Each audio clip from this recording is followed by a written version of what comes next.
Oh, guys, na yun po yung aking asawa, oh. Sipag ho niya magpintura, oh. Ang ganda po ng kulay namin na bahay. Technicolor po. Blue at red po yan. Yan po siya, guys. Ito po kasi ang aking gusto ay. Yan ho. Technicolor. Red and blue. Oh. Walang pakialaman. Ang gusto ko ay yun. Diba? Yan mo, guys. Kakaibang kulay siya. Ang ganda daw po.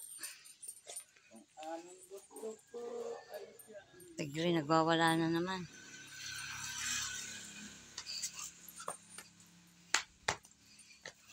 Ayan po ang aso namin. Naglalaro.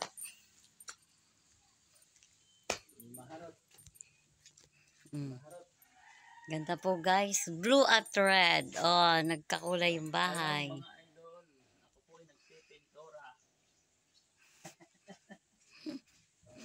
God bless po. Laglag ka dyan. Sige, nakitong yan.